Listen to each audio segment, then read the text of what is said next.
Voilà, on va attaquer la deuxième partie de cet après-midi, enfin la deuxième table ronde plutôt, donc avec cette fois-ci des interventions plutôt axées vers l'incorporation de ces matériaux qu'on a pu voir en première partie dans des bâtiments. Et puis, évidemment, il était assez naturel d'appeler en premier lieu un architecte. Et donc, j'ai demandé à Grégoire Dumont, de Dumont le Grand Architecte, de venir nous parler de sa propre expérience et sa vision des matériaux biosourcés dans le bâtiment.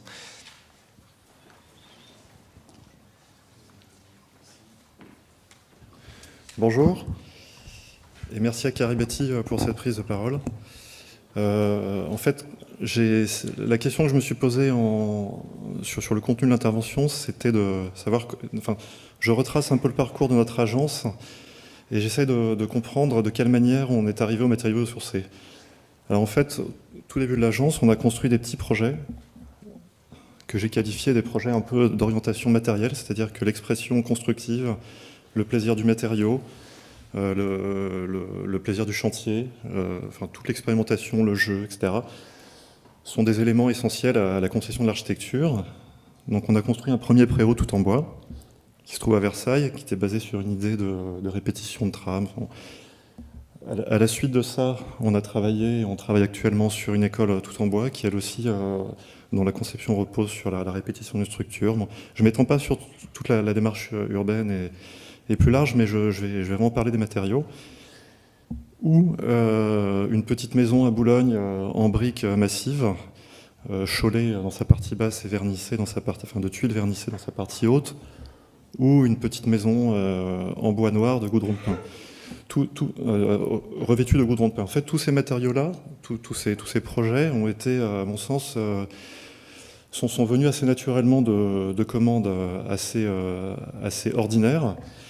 Et au moment où on commence tous ces projets à l'agence, on sort de l'école en 2000 à peu près, et on a été formé, je dirais, à la conception de l'espace. Et la question des matériaux a été considérablement délaissée dans les écoles, enfin en tout cas dans les écoles dans lesquelles nous étions, et mon associé Olivier Legrand d'ailleurs, et moi-même. Et en 2007-2008, on commence à travailler en partenariat assez serré avec des amis ingénieurs thermiciens qui s'appellent Laurent Mouly et Grégoire Mouly, LMING, c'est le nom de leur société. Et on commence à se questionner sur la construction biosourcée par le biais du béton de chanvre. Alors, on va faire, en fait, en 2012-2013, on va construire une opération de 1200 m² de logement individuel groupé en béton de chanvre. Il se trouve que c'est la première opération de logement individuel groupé en France de ce type. Il y avait déjà eu à l'époque pas mal de 3-4 projets en région parisienne construits sur ce principe. Et j'ai envie de dire que la compréhension que nous avons eue de ce phénomène, enfin le phénomène du changement de phase du matériau, nous a fait nous a permis de saisir une dimension autrement plus sensible que celle que la dimension conceptuelle dans laquelle nous étions avant, qui était de construire avec des éléments constructifs visibles, mais je dirais le béton de chanvre nous a fait saisir cette dimension un peu plus immatérielle du projet architectural. Alors j'ai pris un peu pour exemple une installation qui a été faite à la Biennale de Venise en 2015. C'est un artiste japonais qui a monté des murs en béton de chanvre dans la fondation Pinault. Et le commissaire d'expo disait, quand on rentre dans cette installation, en fait, on ferme les yeux et on laisse venir un peu les sensations. Alors c'est un peu ce qui nous est arrivé, nous, sur le chantier, ce fameux chantier des loges en Josas, où en plein hiver, un moment où la coque du bâtiment était terminée, que les fenêtres étaient posées, on s'est retrouvé avec une dizaine de nos partenaires, les entreprises, le bureau d'études, Laurent et Grégoire, et on s'est dit, tiens, il y a ce phénomène de parois chaudes dont je vais vous parler, il nous a vraiment tout saisi, on s'est dit, il se passe quelque chose, quoi. Et depuis, en fait, cette dimension sensible dans la conception est considérablement rentrée dans notre pratique, et je pense que c'est le cas de pas mal d'agences d'architecture en ce moment, et c'est tant mieux. Alors le béton de chanvre, j'en refais un tout petit résumé. Donc les champs béton de chanvre sont des champs qui cultivé en assolement triennal, sans intrants. Il permet donc une captation de CO2 essentielle à la suite, enfin en tout cas dans la suite. Une fois la tige ouverte, on récupère, alors cette image-là ne le montre pas, mais on récupère ce qu'on appelle la chenovote. Les dérivés historiques du chanvre sont le tissu, la corde, le textile, etc. Et dans le monde du bâtiment, aujourd'hui, on sait donc construire en béton de chanvre. Alors c'est quoi? C'est un mélange de chaux et de chanvre et d'eau. La particularité de ce mélange, c'est qu'à l'image un peu, je dirais, du pulmérinos, en tant que tel, il laisse passer l'humidité et la vapeur d'eau, enfin en tout cas il laisse passer les échanges d'humidité dans sa paroi. Quand en été il fait chaud, un phénomène d'évaporation se produit et une absorption de chaleur se crée. Il y a donc un sentiment de paroi froide, enfin il y a donc un effet de paroi froide sur la partie intérieure du bâtiment. Inversement, en hiver, quand il fait froid à l'extérieur, un phénomène de condensation se produit, il y a un sentiment de paroi chaude à l'intérieur. Et c'est très exactement ce phénomène que nous avons vécu que nous avons tous appréhendé, qui nous a énormément enthousiasmés sur ce projet des loges en Josas. Pour être un peu plus large sur la conception que nous avons, je dirais, des bâtiments à construire, en fait, j'ai tendance à croire que le concept de la passive house et de la maison DBC, bien qu'ayant énormément de qualité, tendent à envelopper, je dirais, l'atmosphère d'intérieur du bâtiment, freinent et ferment les échanges climatiques entre l'extérieur et l'intérieur. A contrario, un bâtiment en béton de chanvre ou tout de matériaux biosourcés permet les échanges et permet de concevoir des pots intelligentes. Alors je vais vous présenter deux projets, l'un tout neuf, donc le projet des loges en Josas, en béton de chanvre projeté, et le second, qui est un projet en réhabilitation qui a été réalisé dans Paris, d'un petit immeuble du XVIIIe siècle. Pardon.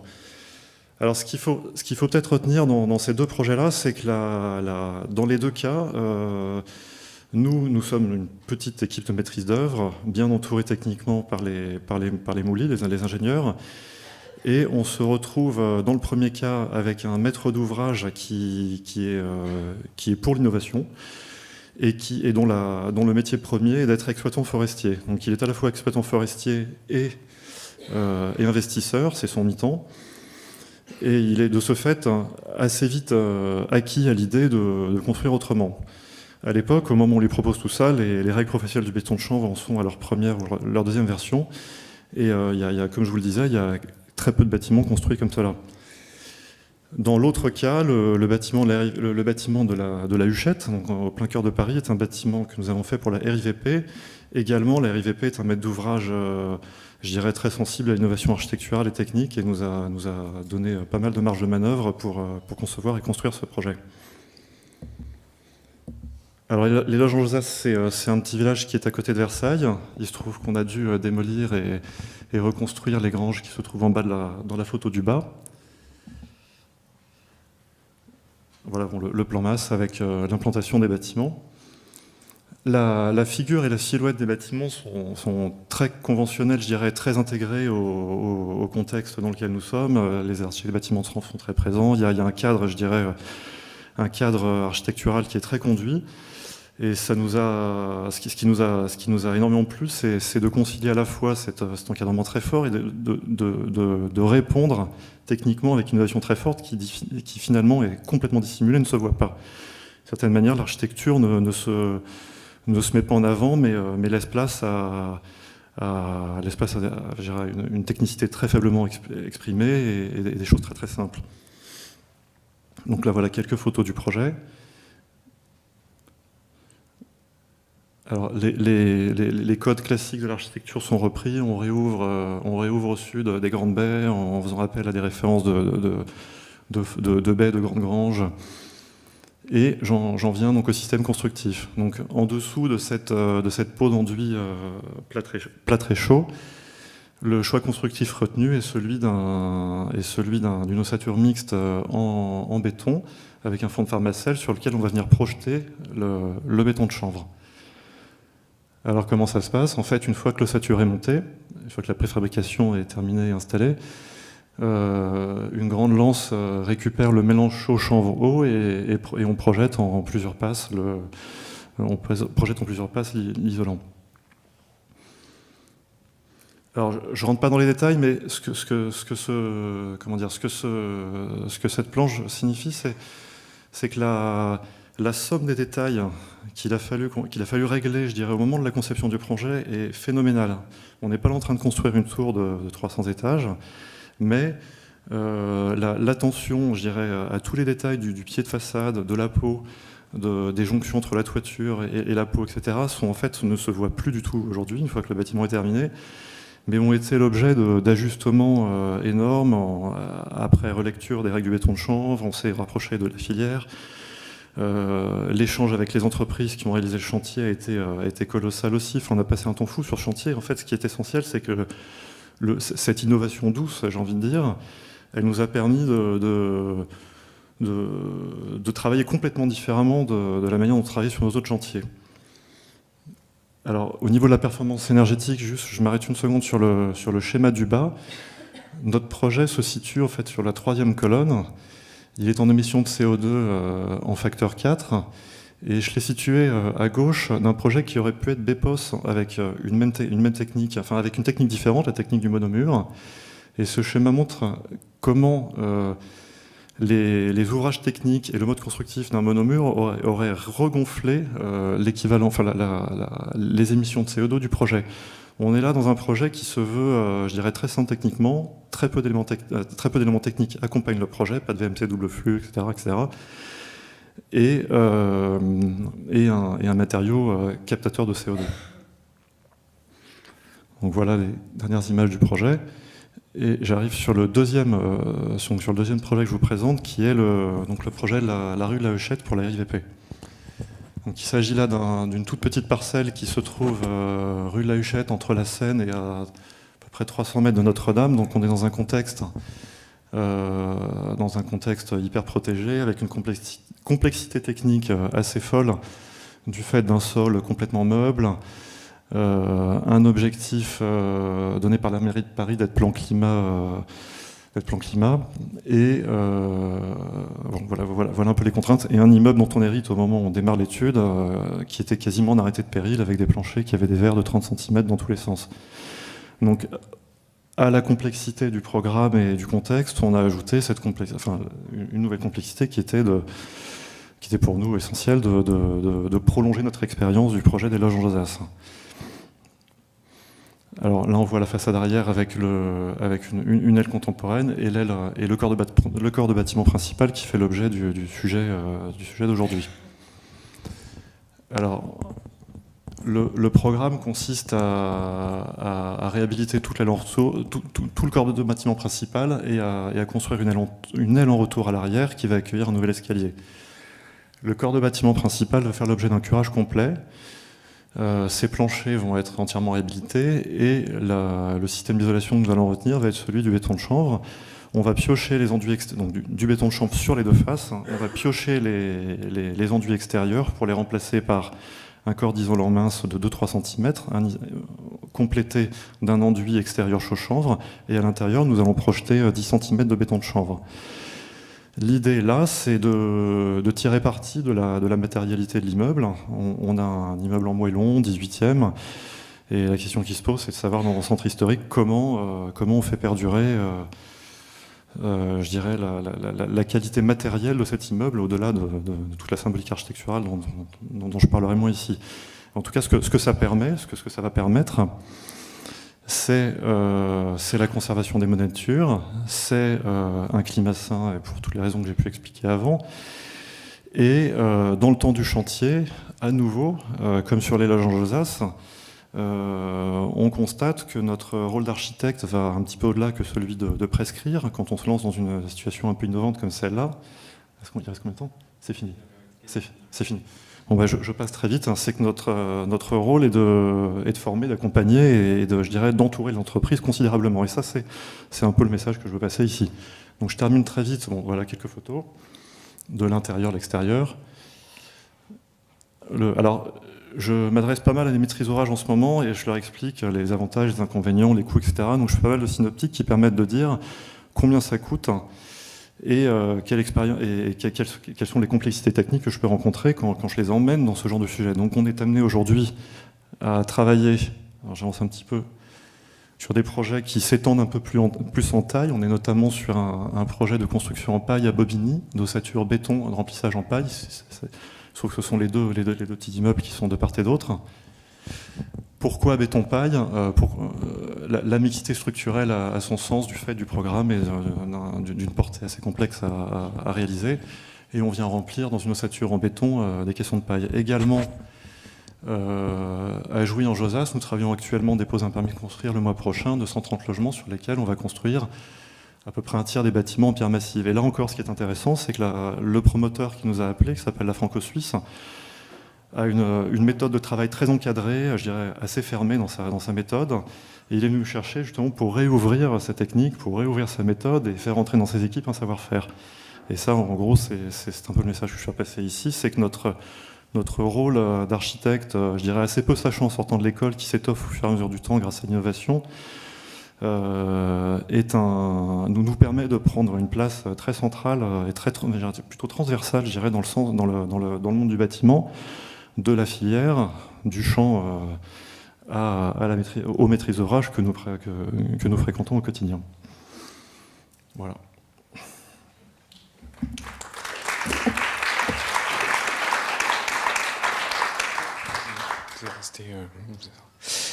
Oui, comme pour compléter, comme tout à l'heure, on pourra avoir quelques questions à la fin des 3 interventions. Et donc là, on va prendre cette fois-ci un point de vue assez à la fois complémentaire et assez différent, ce qui est celui de l'entreprise de construction. Et donc j'ai demandé à Isabelle Boyot d'Eiffage de venir aussi nous apporter son retour sur les matériaux biosourcés. Bonjour à tous, merci du coup de m'avoir permis de m'exprimer sur l'intégration des matériaux biosourcés dans nos projets, notamment chez Eiffage. Alors je crois qu'on a fait le tour un peu je pense qu'aujourd'hui tout le monde sait ce que c'est les matériaux biosourcés, peut-être un peu moins Eiffage, donc je vais vous présenter, mais très rapidement, je vous promets, les activités d'Eiffage. Donc on est 64 000 collaborateurs, répartis dans différents métiers très très variés, en 4 branches, regroupées en 4 branches. Donc la construction, qui regroupe tous les métiers du bâtiment et de l'immobilier. La branche infrastructure, qui regroupe le génie civil, les travaux souterrains, comme on peut voir, et surtout la route. Et puis enfin l'énergie, troisième branche métier, la branche énergie, avec tous les métiers regroupant les thématiques telles que la CVC, les travaux de réseau énergétique, réseau de données, etc. Et enfin la dernière branche qui n'est pas forcément métier, mais qui est aussi très importante, les concessions. Alors, présenté comme ça, c'est vrai qu'Eiffage, ça fait pas très très biosourcé, et quand il y a 3-4 ans, on a commencé à essayer d'intégrer ces matériaux dans nos métiers, on s'est dit, oulala, il y a des chances qu'on parte de à peu près de zéro, quoi. Et en fait, on s'est rendu compte que non.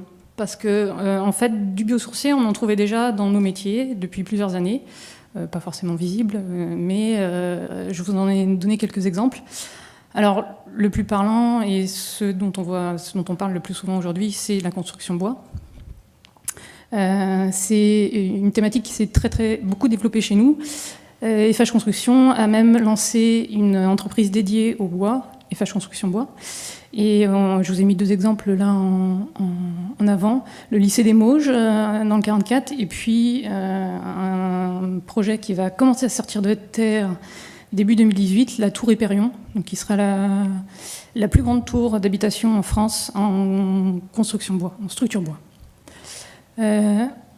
Au-delà de ces exemples qui sont un peu parlants, dans les travaux de la route, il y a aussi du biosourcé. Depuis des années, on a un centre de recherche et innovation qui travaille et qui met en place des bitumes qui incorporent un certain pourcentage de matériaux biosourcés et issus de la chimie du végétal. Et puis chez Eiffage Énergie, c'est vrai que c'est un peu plus difficile. On a malheureusement moins de matériaux biosourcés. J'espère qu'on aura bientôt du bioplastique à pouvoir poser dans nos kilomètres de gaines et de tuyaux. Pour l'instant, Eiffage Énergie en fait, utilise beaucoup de la biomasse pour les centrales. on exploite aussi beaucoup de centrales énergétiques et donc on utilise beaucoup de bois. Alors, une petite aparté sur le bois, parce que c'est un matériau qui a d'énormes qualités environnementales et techniques. Encore faut-il qu'on garantisse son aspect renouvelable. Effectivement, si on coupe et que derrière il n'est pas replanté, il perd quand même une grosse partie de son avantage environnemental. Du coup, le groupe s'est lancé dans, on va dire, 3 grandes actions pour garantir la renouvelabilité du bois. D'abord, acheter des matériaux de bois FSC ou PEFC, ça c'est, on va dire, la base. Ensuite, on a beaucoup travaillé sur garantir l'origine des bois utilisés. C'est-à-dire qu'on a essayé toute cette année, on a fait un gros travail de traçabilité pour savoir qu'est-ce qu'on achetait comme bois, où étaient les fournisseurs qui nous avaient transformé ce bois, et on était remonté comme ça jusqu'à la forêt d'origine pour savoir d'où venait vraiment le bois qu'on achetait. Est-ce qu'il était vraiment renouvelable? Et c'était un gros travail de cartographie qu'on voudrait utiliser et qu'on voudrait du coup valoriser au moyen d'une fiche bois qu'on fournirait à nos fournisseurs, à nos clients, pardon, lors de la construction de construction bois. Voilà. En gros, dès qu'on construirait un immeuble bois, on fournirait aussi une traçabilité précise pour savoir d'où vient le bois qu'on a utilisé. Et enfin, 3, labelliser notre engagement au travers notamment des certifications HQE, BREEAM, LEED et les labels biosourcés.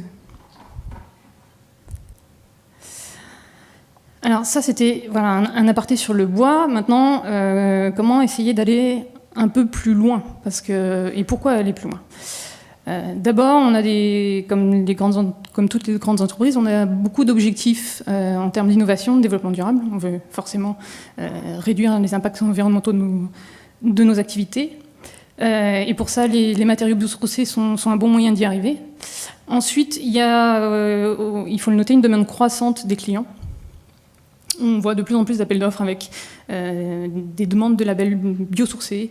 Les clients demandent des matériaux locaux, des matériaux renouvelables décarbonés. Donc même si c'est pas 100% des matériaux biosourcés ne répondent pas à tous les critères, c'est quand même un bon moyen d'y arriver. Pour ça, on a mis en place 3 grands axes de travail en interne, dont sur les 2 premiers, c'est beaucoup Caribati qui nous accompagne. D'abord, former, sensibiliser, parce qu'effectivement, l'acte de construire regroupe énormément de personnes différentes. Et si ces personnes ne sont pas un minimum formées, sensibilisées à l'utilisation des matériaux, aux différents matériaux qui sont possibles d'être utilisés, c'est assez difficile.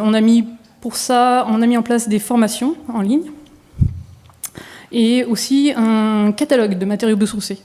Ça aide beaucoup nos bureaux d'études en interne à justement montrer tout ce qui est possible comme matériaux dans la construction, comme matériaux biosourcés, et ça les aide aussi à les utiliser. Ensuite, le deuxième point, c'est très important aussi, c'est d'accompagner les appels d'offres.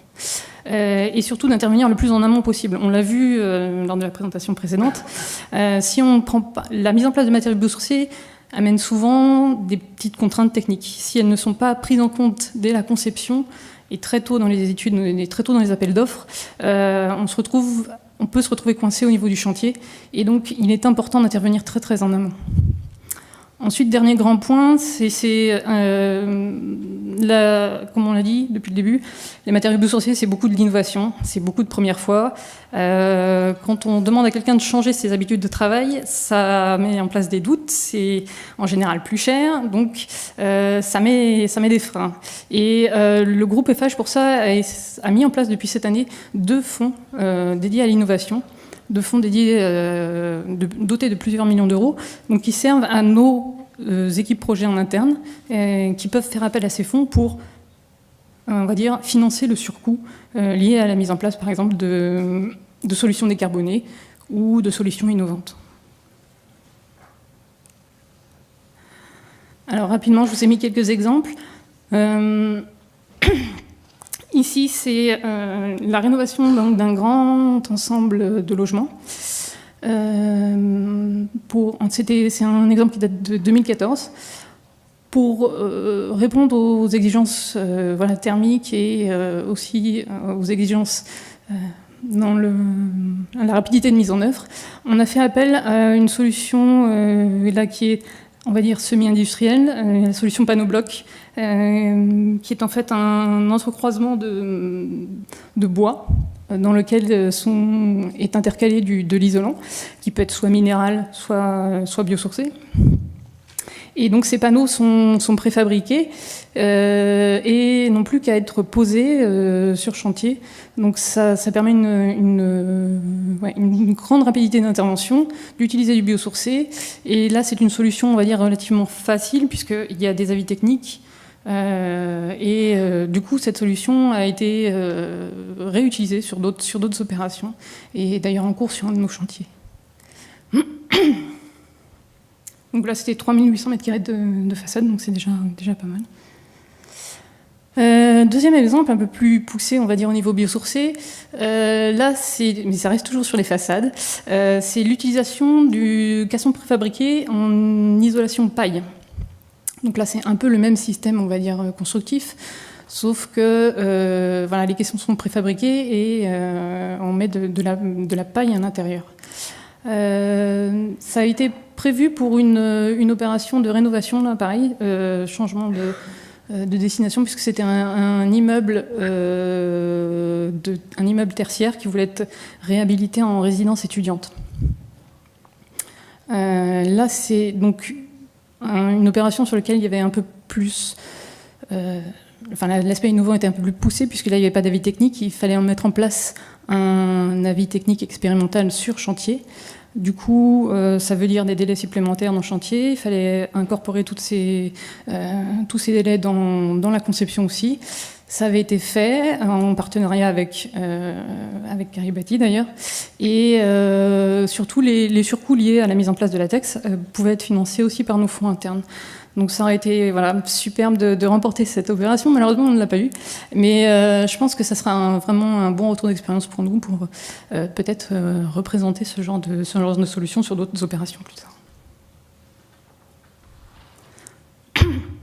Pardon.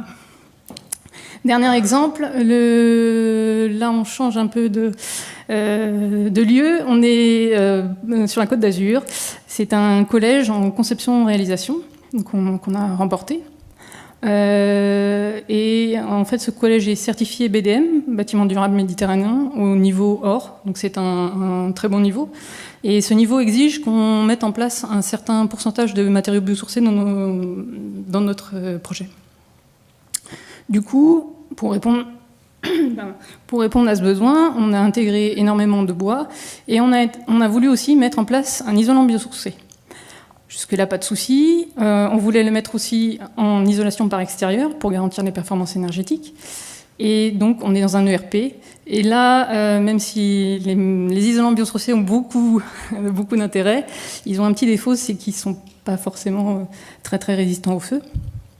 Et on s'est heurté à des grosses réserves, notamment du bureau de contrôle, qui au début ne voulait rien savoir.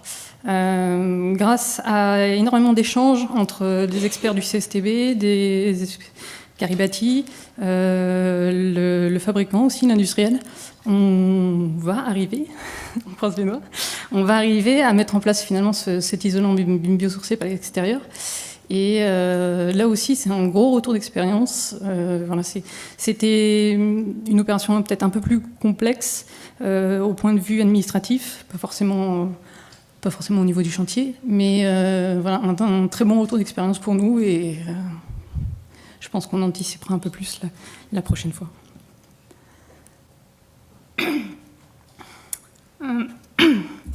En conclusion, je voulais vous dire que du coup, je trouve, pour suivre un peu le monde des matériaux biosourcés depuis 4-5 ans, je pense que les matériaux biosourcés ont une très bonne image. Et effectivement, ils ont énormément de qualité environnementale, notamment.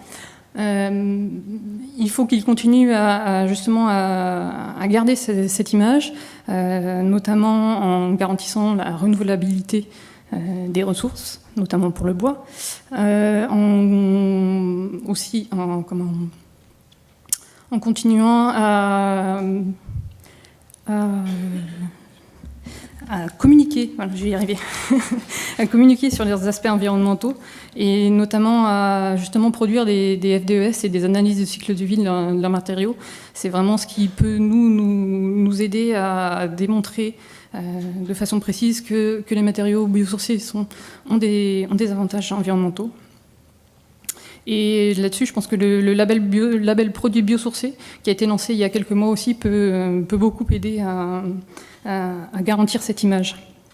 Comme on l'a vu, la mise en place de matériaux biosourcés peut parfois se heurter à quelques freins. Je pense que si il y a une bonne application, notamment du maître d'ouvrage, si on anticipe les éventuelles difficultés techniques, qu'elles sont bien prises en amont, et si on forme tout le monde et qu'on communique bien tous ensemble, la plupart des freins peuvent être facilement levés. Et j'espère que dans les futures opérations, ça se fera de mieux en mieux. Enfin, un dernier point positif. Comme je le disais, je suis les matériaux biosourcés depuis 3-4 ans. Je trouve qu'il y a une formidable explosion d'innovation de matériaux. Il y a de plus en plus de produits très intéressants qui sortent. Ce foisonnement d'idées, de produits, permet à nos entreprises du coup de proposer des matériaux plus facilement, d'avoir énormément de choix, peut-être de diminuer un peu aussi les coûts, parfois, et de rendre en tout cas l'emploi de biosourcés plus aisé pour nos entreprises. Et voilà, j'espère que dans les années qui arrivent, on aura encore plus de projets et d'exemples à vous montrer.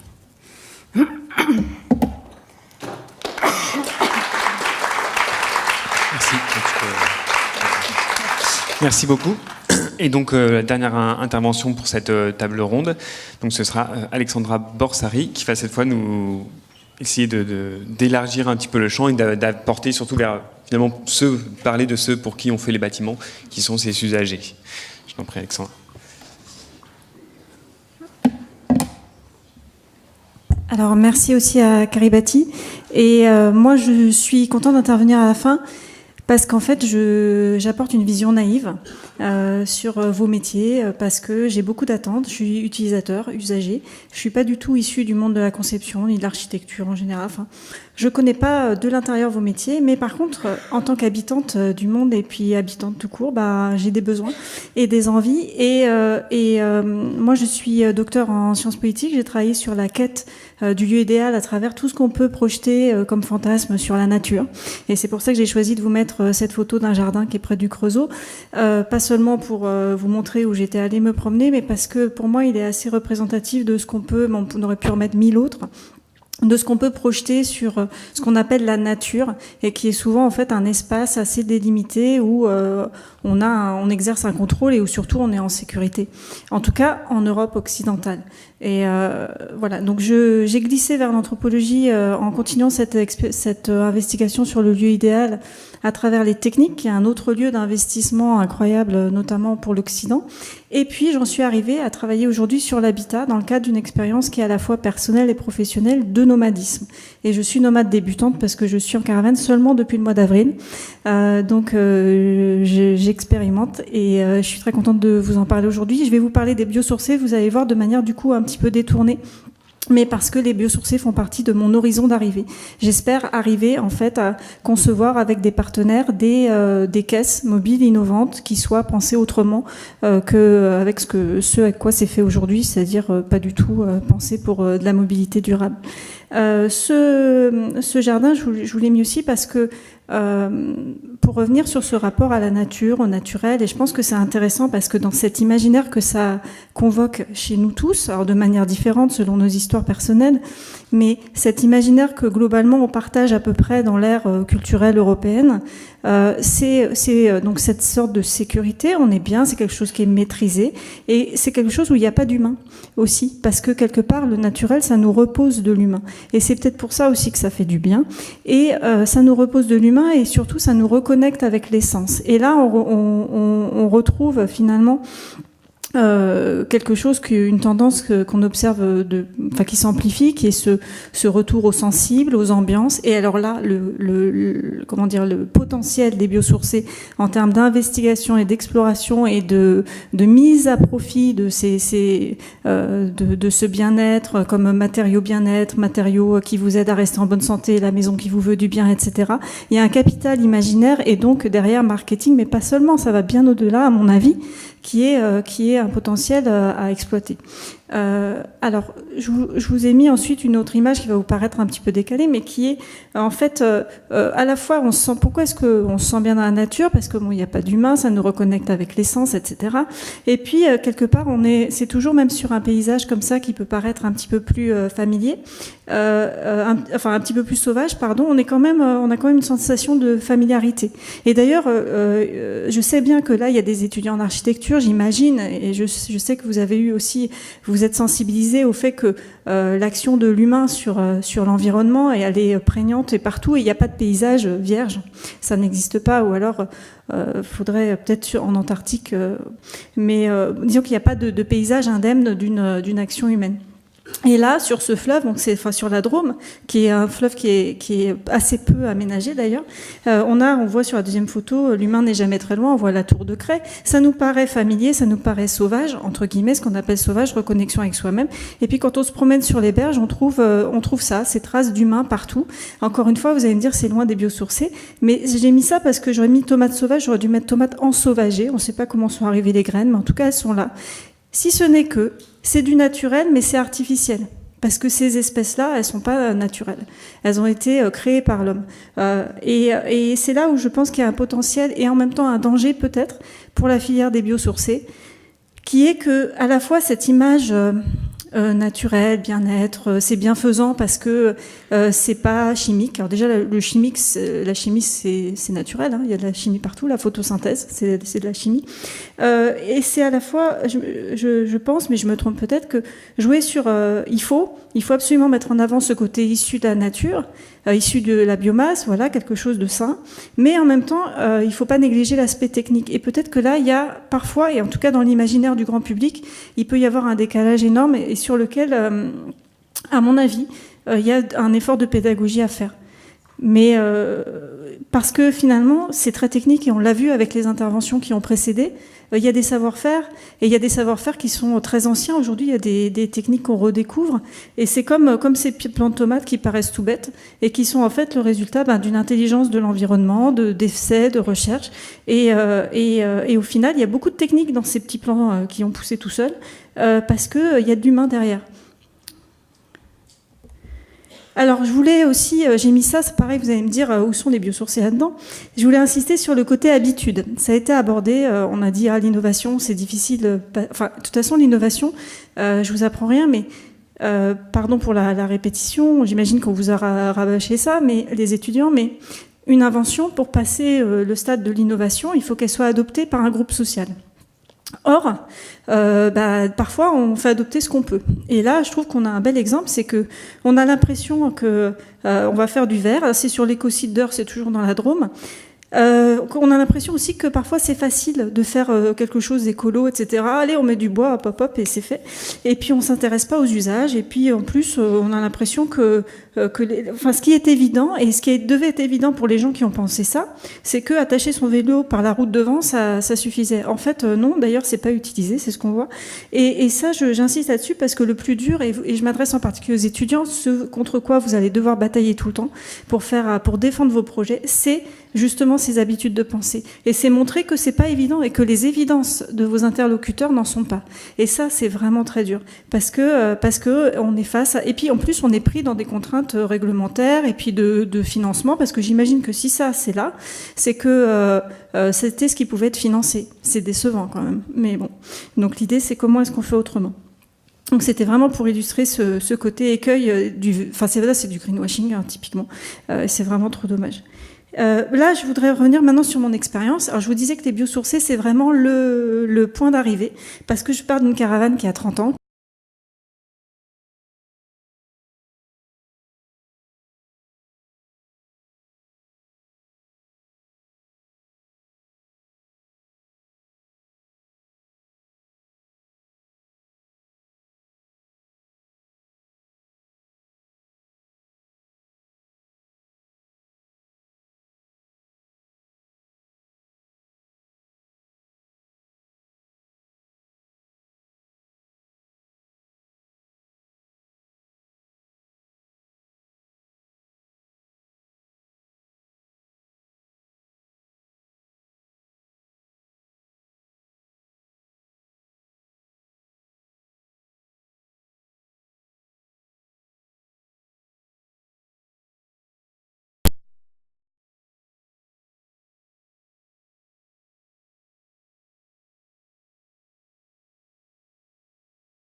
Et j'avoue que franchement, ça s'intègre pas du tout dans le paysage et c'est fort dommage. Et sauf que quand vous regardez les caravanes aujourd'hui, donc qui peuvent être aussi considérées comme de l'habitat mobile, il n'y a rien de pensé pour faire quelque chose de joli qui s'intègre dans le paysage. Toutes les nouvelles, elles sont blanches, ça dénote horriblement. Enfin, c'est aller dans un camping aujourd'hui, vous verrez à quel point c'est moche. Et du coup, ça, je me dis, il y a quand même un travail à faire, surtout qu'on est sur un châssis. Et là, c'est là où vous me direz peut-être que vous, la maison mobile, vous en fichez. Sauf que sur un châssis, on peut expérimenter des choses en miniature. Et l'intérêt, c'est qu'après, on peut peut-être faire des extensions sur de l'habitat fixe, rajouter des pièces ou sur des terrasses, construire sur des toits, etc. Donc il y a plein de choses à expérimenter. Et j'en profite pour dire que ma mini-maison, on peut tout casser dedans, du moment que je peux toujours habiter dedans. Elle est faite pour ça, pour accueillir des tests et du prototypage. Et je voudrais donc juste terminer, et j'ai encore un tout petit peu de temps, avec les projets à venir qui sont dans l'air, donc la microméthanisation. Encore une fois, rien de très original avec la microméthanisation, si ce n'est que c'est de la microméthanisation en mobilité et surtout en réseau. Je suis en train de réfléchir avec le réseau des SEL, des associations de systèmes d'échange locaux. Je voudrais monter une route du méthane pour qu'on puisse se passer d'essence à terme. Et puis j'espère aussi, et là c'est là-dessus que je suis en train de chercher des partenaires. J'ai déjà un partenaire pour un espace de construction pour en fait imprimer en 3D ou tisser une caisse innovante en fibre végétale. Et l'idée, moi, ce dont je rêve, mais du coup c'est là où je revendique cette vision naïve parce qu'elle est très exigeante et tout de suite on va me dire, les experts métiers vont me dire oh, attention aux contraintes en tout genre, mais je voudrais que cette caisse elle puisse aller au compost. Mais sans devoir être démontée, rien, qu'on puisse la laisser dans son jardin et que c'est fini. Et ou alors qu'il y a une manière pour la plier, tac tac, hop, ça part au compost et c'est fini. Donc on est toujours, alors c'est peut-être pas très durable dans l'usage, mais par contre on est sur quelque chose qui va se reconstruire. Et puis bien sûr je continue. Et je termine avec ça. Je continue le processus de simplification et des gestes et de la possession d'objets. Et j'en profite pour remercier une designer qui s'appelle Mathilde Pelé et qui a lancé lors de la Biennale de design de Saint-Étienne cette année, qui a lancé une expérience de soustraction d'objets.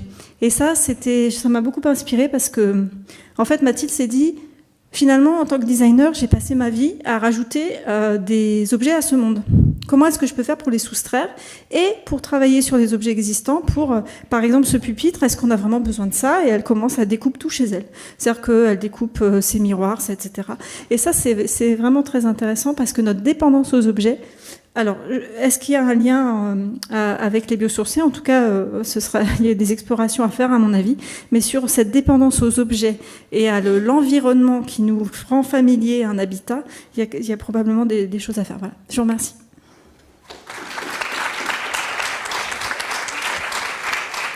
Merci beaucoup, Alexandra.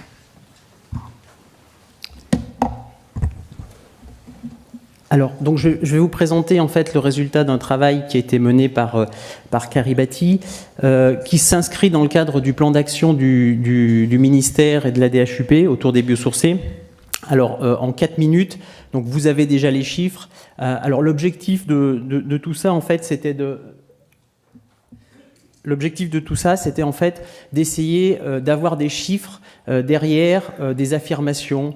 Les biosourcés, c'est bien, c'est un intérêt économique, ça développe les territoires. Les biosourcés ont des intérêts sur le plan environnemental, sur le plan social. Donc l'idée, c'était d'avoir des chiffres derrière toutes ces affirmations-là. Alors évidemment, ce travail, on l'a mené avec les différentes filières et les différents syndicats des filières biosourcées.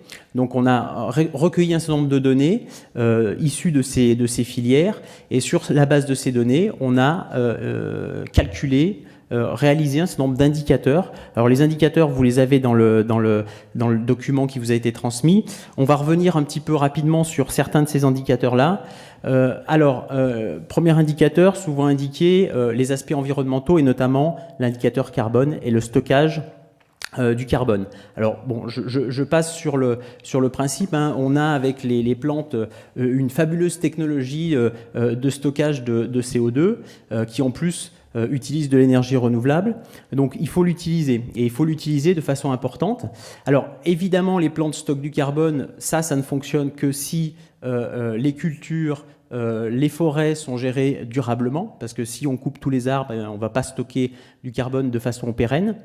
Donc cet aspect-là, on l'a évalué donc, sur la base du marché des biosourcés, alors évidemment en France, hors bois d'œuvre, puisqu'on n'a pas intégré le bois d'œuvre dans ces calculs-là. Donc là, on n'a que les biosourcés hors bois d'œuvre. Donc on arrive sur des quantités qui sont relativement importantes. Alors le chiffre vous dit peut-être rien comme ça, mais on l'a transformé en aller-retour Paris-New York. Alors juste petite précision, hein, c'est pas un permis pour faire des allers-retours Paris-New York toutes les semaines. C'est simplement pour donner un ordre de grandeur. Donc voilà, premier indicateur qui est important à mettre en évidence.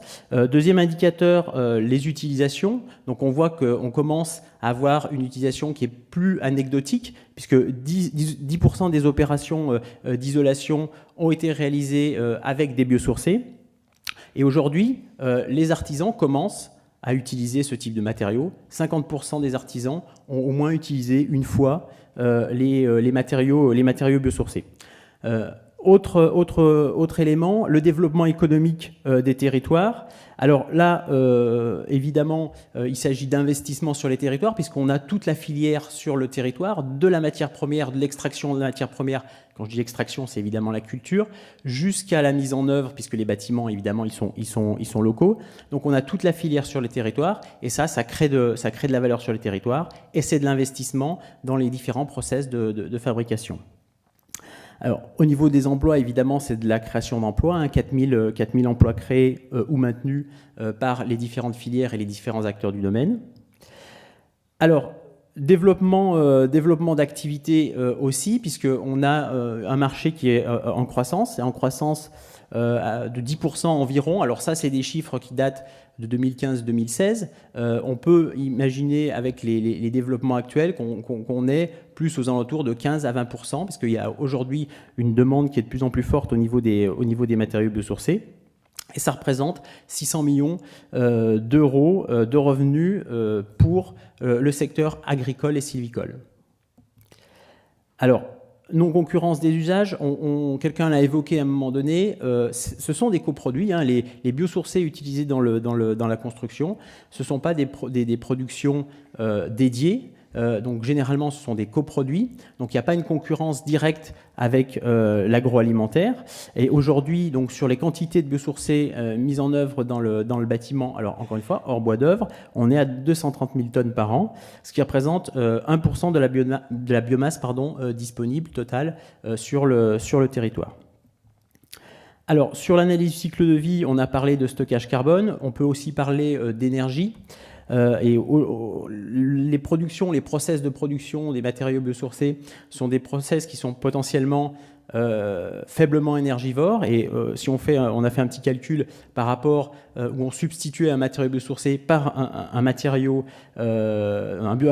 conventionnel par un matériau biosourcé, et on a pu calculer ce que ça représentait en termes d'économie d'énergie. Donc on a sorti un chiffre en termes de production énergétique, donc 347 gigawatts-heure, donc ça représente la production annuelle d'une centrale à charbon, donc c'est pas négligeable. Alors tous ces éléments-là, finalement, illustrent 9 arguments à retenir. Alors je vais pas vous les citer là, hein, vous les avez dans le document, mais finalement tous ces arguments illustrent les avantages, les intérêts qu'on peut mettre en évidence lorsqu'on parle de matériaux biosourcés. Donc on a aujourd'hui, alors cet observatoire, ce baromètre est aujourd'hui le seul existant pour ce qui concerne des biosourcés. L'idée, c'est de poursuivre la démarche et d'avoir un suivi de ces données-là chaque année ou peut-être tous les 2 ans pour avoir une vision plus précise de l'évolution de la filière du bâtiment biosourcé. Moi, je vais en rester là pour être très court sur le sujet. Si vous avez des questions, on pourra en discuter lors du pot tout à l'heure. Merci beaucoup.